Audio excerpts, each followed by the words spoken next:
देखिए, अगर आपने देखा हो तो यहाँ पर सुप्रीम कोर्ट ने ये बोला था कि एससी एसटी रिजर्वेशन जो है वो नीचे तक पहुंचना चाहिए, उसमें क्रीमी लेयर सिस्टम लगाना चाहिए, यानी कि जिन लोगों को लाभ हो चुका है, जो एक सामान्य स्थिति में आ चुके हैं, उनको अब इस सिस्टम से हटा देना चाहिए और वो बाकी लोगों तक, जो वंचित वर्ग है, वहां तक पहुंचना चाहिए।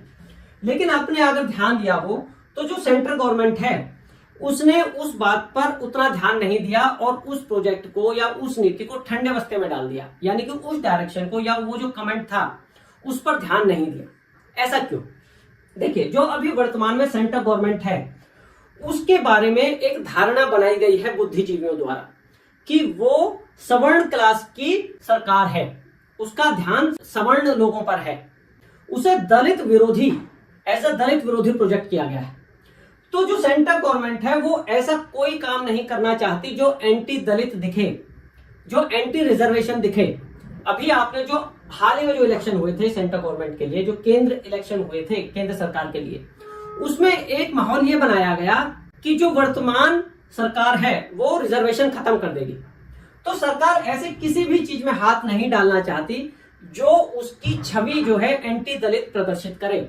सरकार को यह लगता है कि वो अगर इसमें घुसती है तो एक पॉसिबिलिटी ये है कि उस चीज को ट्विस्ट कर दिया जाए, और जहां रिफॉर्म्स की बात है, क्रीमी लेयर को हटाना एक रिफॉर्म है कि जिससे कि जो बाकी के लोग हैं वो भी उस स्थिति में आ पाए, ठीक है, उसका लाभ उठा पाए।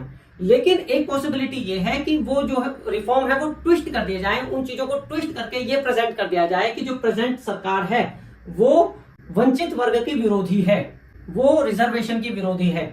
तो बेस्ट बात उसके लिए क्या है कि चुप रहो। तो सेंट्रल सरकार उस पर चुप है। आगे बात करते हैं।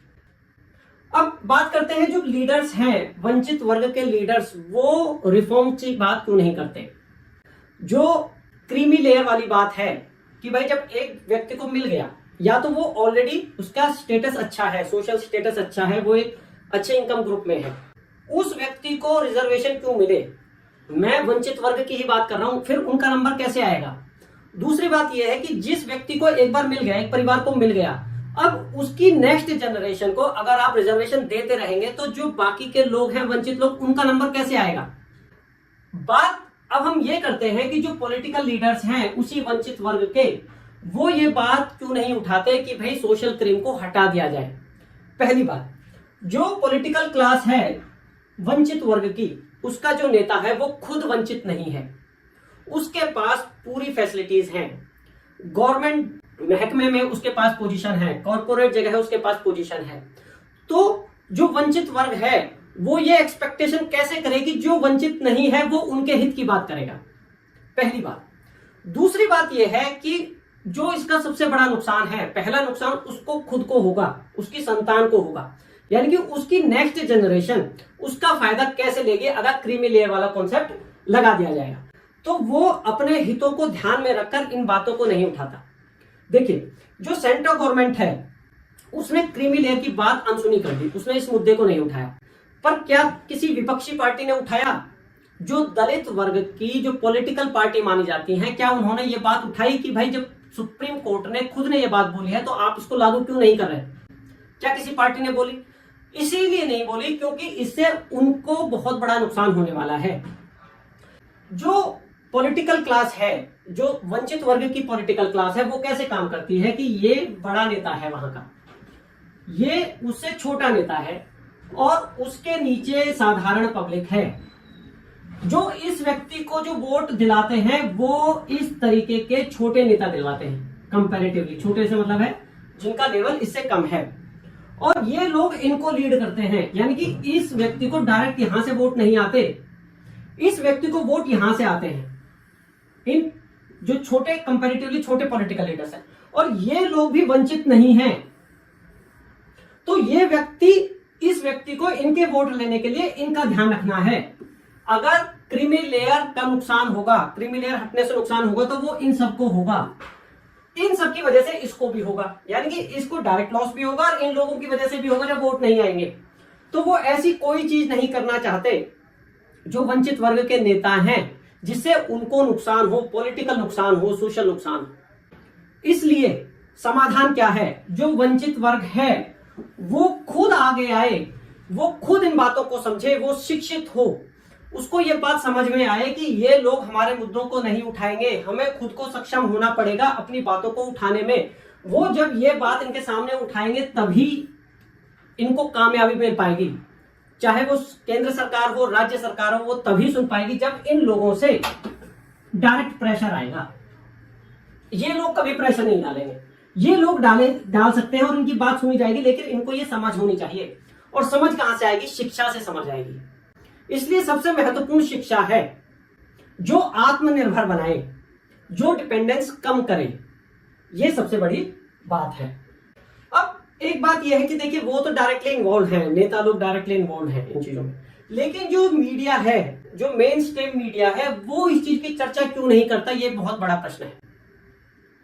अगर वो इन चीजों को उठाए तो प्रॉब्लम सॉल्व हो सकती है, लोगों को समझ में आ सकता है। शिक्षा के बाद मीडिया एक ऐसा साधन है जिसमें लोग इन्वॉल्व होते हैं, जो न्यूज सुनते हैं, तो उनको ये बातें समझ में आ सकती है।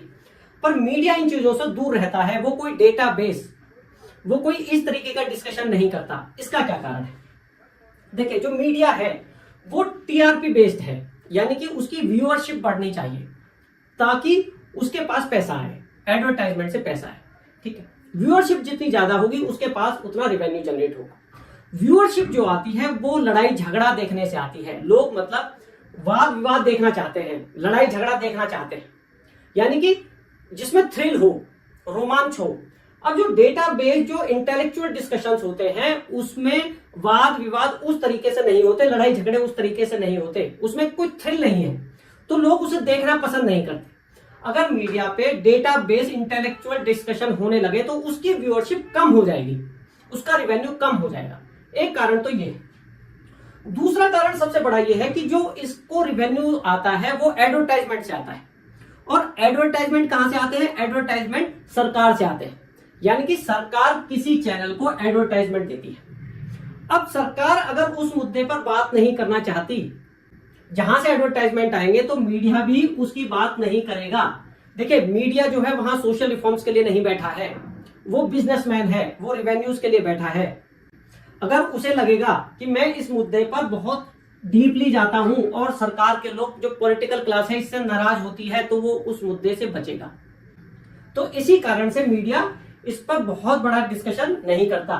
और अगर कोई हिम्मत भी करे, रेवेन्यू को अगर वो दांव पर लगा भी दे, तो जो भारत का जो एक इंटेलेक्चुअल वर्ग, सो कॉल्ड जो बुद्धिजीवी वर्ग है, वो उस पर आरोप लगाएगा एंटी दलित होने का या कास्ट बायस होने का।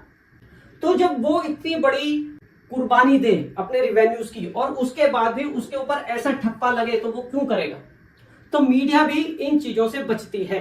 तो जब हम शुरू में बात कर रहे थे कि पॉलिटिकल क्लास, मीडिया, नेता लोग इन चीजों से, रिफॉर्म्स के विषय में क्यों बचते हैं, उनके ये कारण है।